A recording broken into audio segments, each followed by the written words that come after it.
Bonjour, il a géré son entreprise pendant 3 ans depuis le Brésil et vient nous raconter son parcours et son expérience. La belle entreprise a le plaisir d'accueillir Geoffroy Malater, le fondateur de Spareka. Geoffroy, bonjour. Bonjour Jérôme. Pour commencer, quelle est l'activité de Spareka ?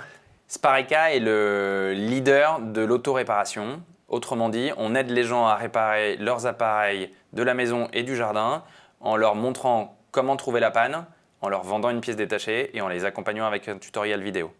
C'est-à-dire que quel que soit mon matériel électroménager, je vais sur votre site, je vais avoir un bon tuto, ce qui va m'expliquer d'où vient la panne de mon appareil et si j'ai besoin de changer une pièce, je vais trouver aussi la pièce et tout ira bien. Exactement. Alors, la moitié des pannes à peu près n'ont pas besoin de pièces. Donc déjà, on va vous accompagner sur comment identifier s'il faut une pièce ou pas. Et s'il faut une pièce, vous la trouverez dans notre catalogue, on vous l'enverra et puis on vous suivra avec un tutoriel, voire même parfois en visio avec nos techniciens.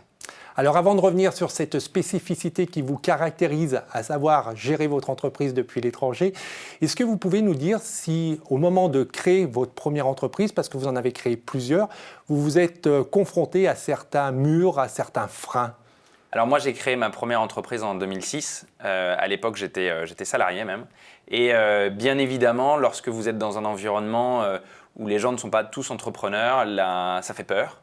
Et la réaction habituelle, c'est plutôt, non pas le déni, mais en tout cas la critique qui peut, in fine, vous faire perdre du temps ou vous remettre en cause sur des sujets qui justement sont un peu disruptifs. Et je trouve que ce qui est intéressant dans cette démarche-là, rétrospectivement, c'est aussi d'essayer d'en parler à des entrepreneurs qui ont passé ces étapes-là, franchi ces barrières-là, pour que justement ils vous donnent l'élan, l'ambition de le faire. Moi, je venais d'une formation HEC entrepreneur et ça a été pour moi justement une aide précieuse que d'avoir autour de moi des gens qui étaient passés par ces moments de doute. Il y a d'autres moyens de lever ces doutes et de garder ou d'avoir cette impulsion qui permet de se lancer. Je pense qu'aujourd'hui, contrairement à 2006, il y a vraiment une envie générale de monter sa start-up, d'être entrepreneur. Donc je pense que les médias, l'entourage vous supportent beaucoup plus qu'il y a 10-15 ans où ça présentait encore un risque. Donc je pense que lire, il y a beaucoup de lectures sur ces sujets-là, notamment autour de comment monter une start-up, quels sont les moments pour aller voir des fonds d'investissement ou des partenaires. Je pense que ça permet aussi de s'enrichir sur comment franchir ses premiers doutes. Et acquérir la confiance qui permet de se lancer. Donc, je le disais, parmi vos caractéristiques, il y a ce fait, pendant 3 ans, de 2016 à 2019, vous avez géré votre PME de 50 salariés depuis le Brésil. Donc, je suppose que vous l'aviez anticipé, que vous l'aviez préparé. De quelle façon ? Alors, pour la petite histoire, en fait, la première fois, j'ai refusé. Donc, ça a été un choc pour moi parce que lorsqu'on est entrepreneur, on se sent un peu libre de faire ce qu'on veut. Et finalement, ce n'est pas le cas. Sans s'en rendre compte, on a des contraintes qui sont très fortes. Et donc… Non, pardon, je voulais juste pour être bien clair, la première fois que vous aviez cette possibilité de partir au Brésil et de gérer votre boîte depuis le Brésil, vous avez refusé. J'ai refusé. J'ai refusé parce que, en fait, l'histoire, c'est que ma femme a eu l'opportunité de partir au Brésil dans un cadre d'expatriation. Ma femme qui est franco-brésilienne, c'était un projet de famille que de partir au Brésil. Et elle m'a proposé de partir 3 mois après, tout de suite, à São Paulo, et j'étais pas prêt en fait. Et je me suis rendu compte que j'étais pas prêt psychologiquement, moi, à lâcher toutes mes équipes. Et puis, l'entreprise n'était pas prête aussi à me voir partir. Donc, j'ai refusé. Et ça a été un moment douloureux, à la fois personnellement et puis aussi dans la famille, que de refuser de partir au Brésil. Et donc, je me suis dit que si l'opportunité se présentait à nouveau, je ne pouvais pas refuser. Donc, je me suis préparé et j'ai préparé l'entreprise, l'organisation de l'entreprise à pouvoir partir lorsque la situation se représentait. Et il se trouve qu'elle s'est représentée 1 an après. Et 1 an plus tard, on a proposé à ma femme de partir pour le poste du dessus, donc finalement c'était un bon move, dans un an, donc ça me laissait encore 12 mois de préparation. Et ces 12 mois de préparation ont été très importants parce qu'ils nous ont permis d'identifier les changements dans l'entreprise à effectuer et de préparer l'entreprise, c'est-à-dire de mettre en place ces changements-là, de les vivre, puis après de partir. Et finalement, mon départ a été indolore au moment où je suis parti puisque l'entreprise était déjà prête. Alors sans aborder tous les points, parce que je pense que cette préparation, ça a dû concerner un certain nombre de points et de domaines, est-ce que vous pouvez nous éclairer et donner 2-3 changements qu'il a fallu mettre en place pour que vous puissiez partir sereinement au Brésil? Ouais, alors j'en vois 3. D'abord, il y a du lâcher-prise. Donc c'est un travail sur soi. C'est être capable de ne pas être tout le temps sur tous les sujets et au contraire de se focaliser sur des sujets stratégiques et de faire confiance aux autres sur d'autres sujets qui sont dans leur périmètre. Ça, c'est un point important. Et comment on réussit ce point-là? Comment on travaille sur soi et comment on lâche prise? Alors moi, j'ai choisi d'être avec un coach, Luc Roulet, qui est venu m'accompagner et pendant plusieurs semaines, on a d'abord fait un état des lieux et puis après, on a identifié des points sur lesquels on peut travailler. Et c'est ça qui, d'une certaine manière, avec un simple effet miroir, lorsqu'on vous pose les bonnes questions, vous réagissez vous-même et puis vous découvrez un certain nombre de choses. Donc moi, ça a été par de l'accompagnement de coach pendant 3 mois. Ensuite, la deuxième étape importante, c'est une étape dans laquelle vous associez les gens qui vont compter dans votre entreprise, dans l'organisation.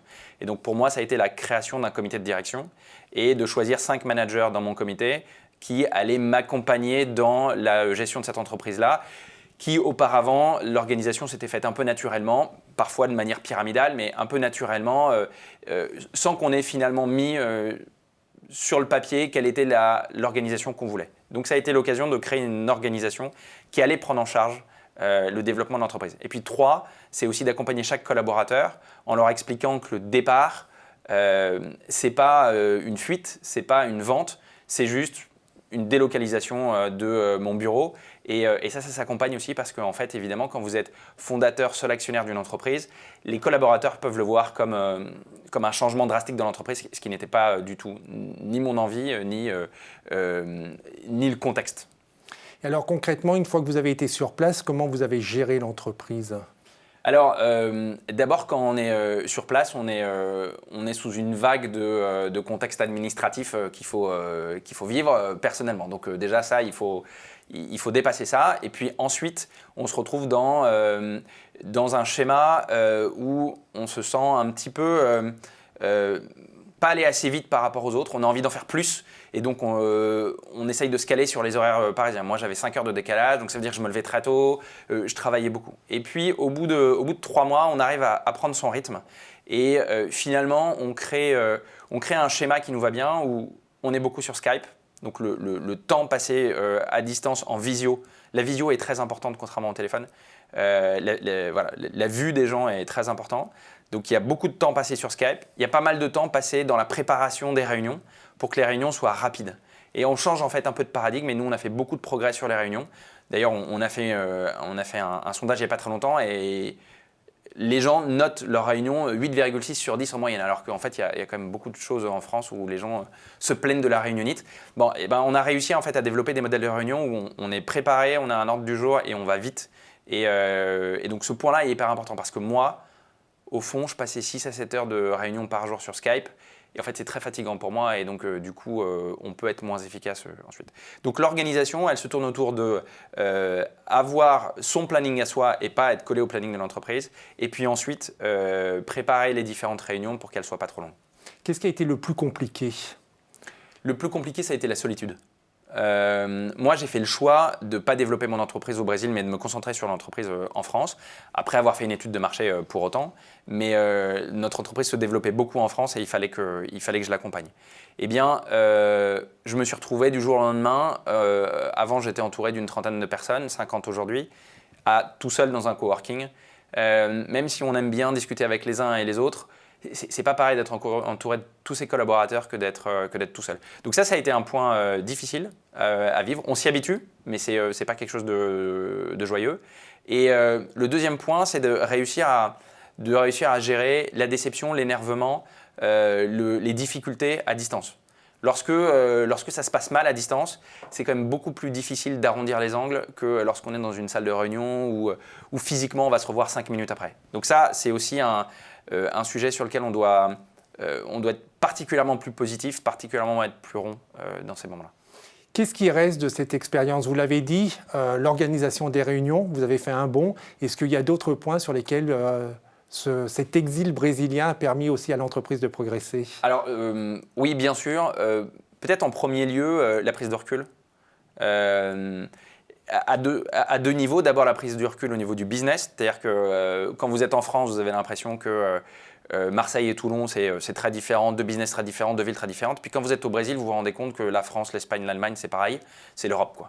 Donc déjà, ça nous fait prendre conscience qu'il y a des différences mondiales et que ces différences mondiales, elles sont à l'échelle macro et que finalement, on doit adresser des marchés macro, notamment dans la réparation, puisque en fait, tout le monde dans le monde répare.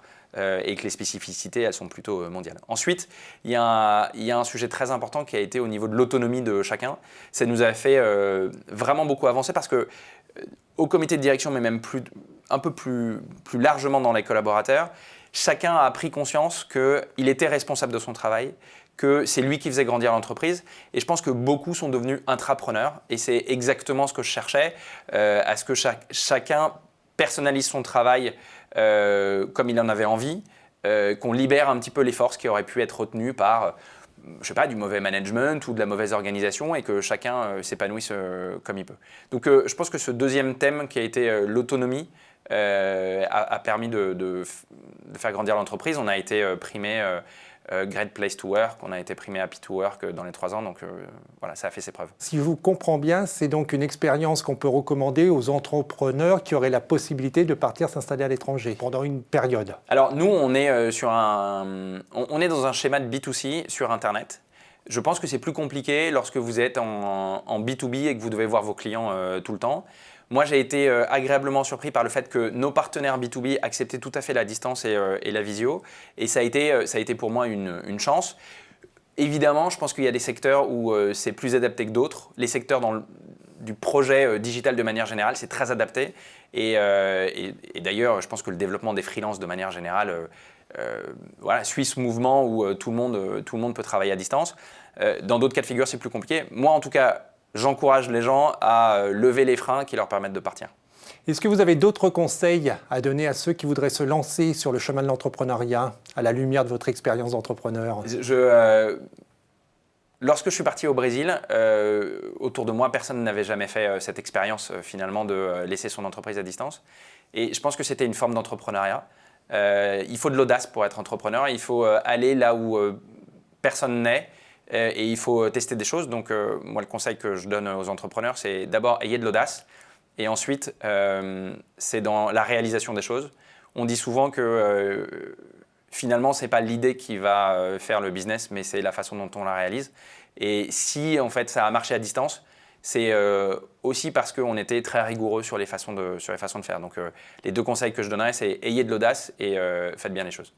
Geoffroy, merci beaucoup. Merci Jérôme. Et bravo pour ce que vous avez fait et ce que vous allez continuer à faire. À bientôt sur La Belle Entreprise. Et puis pour ceux qui voudraient en savoir plus sur votre activité, qui auraient une panne d'électroménager, qui aimeraient réparer soi-même son appareil, son équipement électroménager ou acheter des pièces, vous allez sur spareka.fr. Pour revoir cette émission, c'est demain.fr. On se retrouve la semaine prochaine en attendant que le souffle de la création et que l'esprit de demain vous accompagne. Au revoir.